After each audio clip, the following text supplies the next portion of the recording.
Vince Lombardi was a famous American football coach who once said, "Practice doesn't make perfect. Perfect practice makes perfect."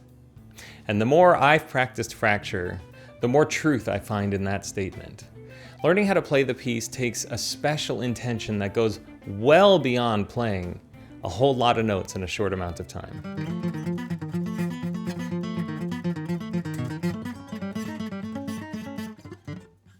One of my biggest misconceptions or failures in learning FraKctured was thinking of it as a fast series of notes to be played, like Flight of the Bumblebee, or some other flashy etude.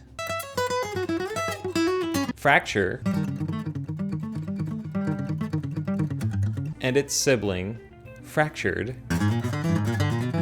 are pieces that require significant mental and physical preparation. The thing is, most people don't understand the difficulty of these pieces because you can't understand it until you actually play them. Listeners and non-musicians largely hear a lot of uncomfortable tritones and whole tone scales. I mean, the pieces are very musical, but not in a radio-friendly way. And the moto perpetuo sections, in particular, offer a specific set of challenges for the guitarist and others for the listener. Now, as such, practicing FraKctured is not the same as practicing a Chet Atkins piece or a Jimi Hendrix riff. It requires a type of preparation with which I was unfamiliar for the first 15 years of my 20-year journey in learning FraKctured. It wasn't until I went to a Guitar Circle introductory course that I learned you can't just pick up the guitar and play FraKctured. I mean, you can try, but there's so much motion and precision involved that a warm-up regimen is warranted. So here's what I do before I pick up a guitar. First, I'll spend a few hours thinking about the piece. That's right, thinking about the piece, making sure that I can visualize myself playing it. As ridiculous as this might sound to the modern rock guitar player, it is an absolutely essential element of my practice for FraKctured.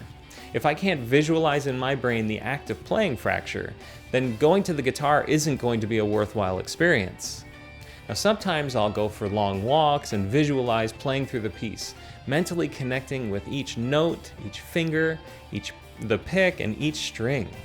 In fact, I've had several lucid dreams about practicing FraKctured, and I am convinced that mental practice is at least as effective as picking up the guitar.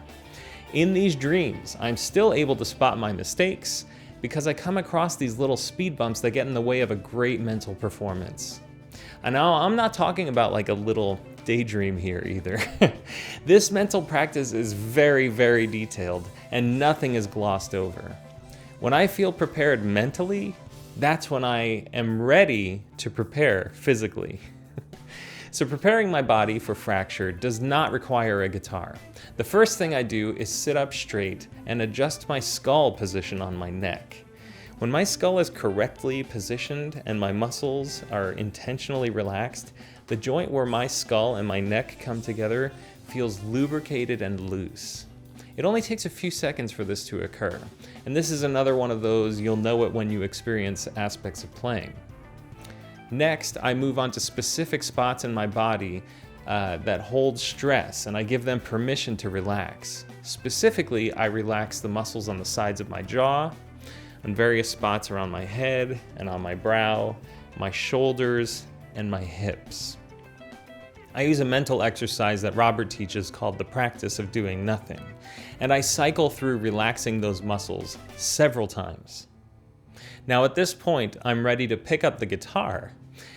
I usually start with a couple of simple alternate picking warm-up exercises, and then I'll do what I call spider finger exercises up and down the neck that involve string skipping.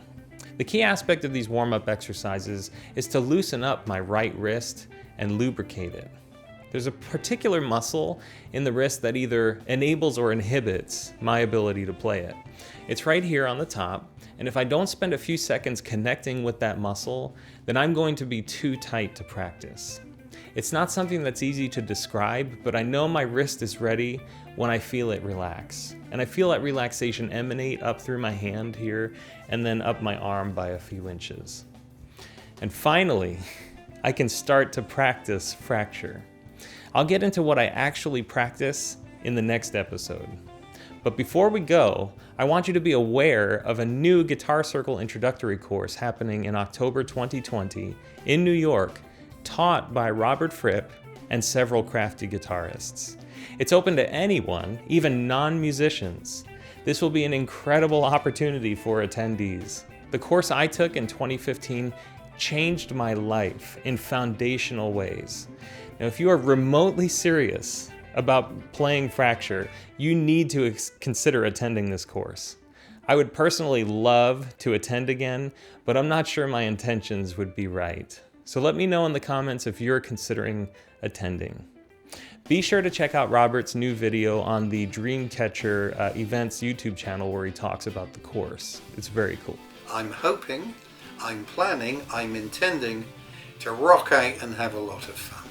I've also written about some of my life-changing experience in the Guitar Circle in my new book, Clueless at the Work, Advice from a Corporate Tyrant. You can find out more at cluelessatthework.com. So hopefully this was helpful for anyone getting started or deepening their practice of FraKctured. As I mentioned earlier, the next episode will cover actual practice with the guitar in hand and what I do to work through both FraKctured and FraKctured. See you in the next one.